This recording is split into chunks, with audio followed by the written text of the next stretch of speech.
ऊंचे पेड़ पर राजकुमार और वजीर का लड़का छिपे बैठे थे। उन्हें समझ ही नहीं आया कि यह सब उनके साथ हो क्या रहा है। हमारे भाग्य में क्या लिखा था, दोनों मन ही मन सोचने लगे। परी पेड़ के नीचे पहुंची, राजकुमार की ओर इशारा किया और कहा, नीचे उतरिए, हमारी राजकुमारी ने आपको याद किया है। राजकुमार थोड़े संकोच में पड़ गया। उसकी हिचकिचाहट देखकर परी ने फिर कहा, जल्दी उतरिए, हमारी राजकुमारी आपकी राह देख रही हैं। अब राजकुमार के पास कोई चारा नहीं था। वह पेड़ से नीचे उतरा और परी के साथ चल पड़ा। वे दोनों राजकुमारी के पास पहुंचे। राजकुमारी रत्न जड़ित सिंहासन पर बैठी थी। उसने मुस्कुराकर कहा, आओ यहाँ बैठ जाओ। राजकुमार ने उसकी बात सुनी, पर उसकी हिम्मत नहीं हुई कि वो उस सिंहासन पर बैठे। थोड़ी देर चुप रहने के बाद राजकुमारी ने पूछा, तुम कौन हो? राजकुमार ने धीरे से कहा, मैं राजगढ़ के राजा का बेटा हूँ। राजकुमारी मुस्कुराई और बोली, तो तुम एक राजकुमार हो। राजकुमार अब भी चुपचाप खड़ा रहा। राजकुमारी फिर बोली, यहाँ से कोसों दूर एक अलग दुनिया में मेरा राज्य है। मैं वहां की राजकुमारी हूँ और कई दिनों से किसी ऐसे राजकुमार का इंतजार कर रही थी जो इस जगह तक पहुंचे। आज तुम आ गए। इतना कहकर राजकुमारी गहराई से उसकी आंखों में देखने लगी।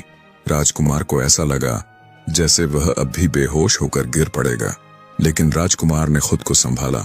राजकुमारी की मुस्कुराहट और चौड़ी हो गई। फिर वह मधुर स्वर में बोली, तुम्हें मुझसे विवाह करना होगा। ये सुनते ही ऐसा लगा जैसे राजकुमार पर बिजली गिर गई। उसने चौंक कर कहा, यह नहीं हो सकता। राजकुमारी का चेहरा थोड़ा गंभीर हुआ। उसने पूछा, क्यों? यह क्यों नहीं हो सकता? राजकुमार ने शांत भाव से उत्तर दिया, मैं रानी पद्मिनी की तलाश में निकला हूँ। मैंने प्रतिज्ञा की है कि जब तक वह नहीं मिल जाती, मैं अपने महल का अन्न ग्रहण नहीं करूंगा। राजकुमारी ने बड़ी सरलता से कहा, ओह, तो बात यह है, मैं नहीं चाहती कि तुम अपनी प्रतिज्ञा तोड़ो।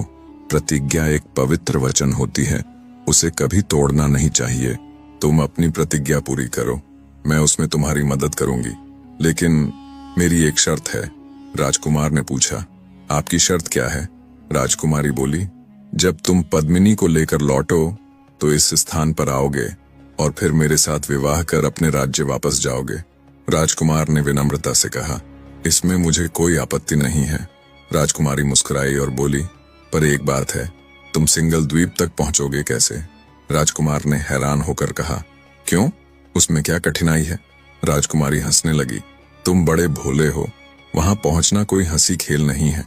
सिंगल द्वीप तक जाने वाला रास्ता ऐसे जादुई स्थानों से होकर गुजरता है जहां कोई भी तुम्हें अपने जादू में फंसा सकता है।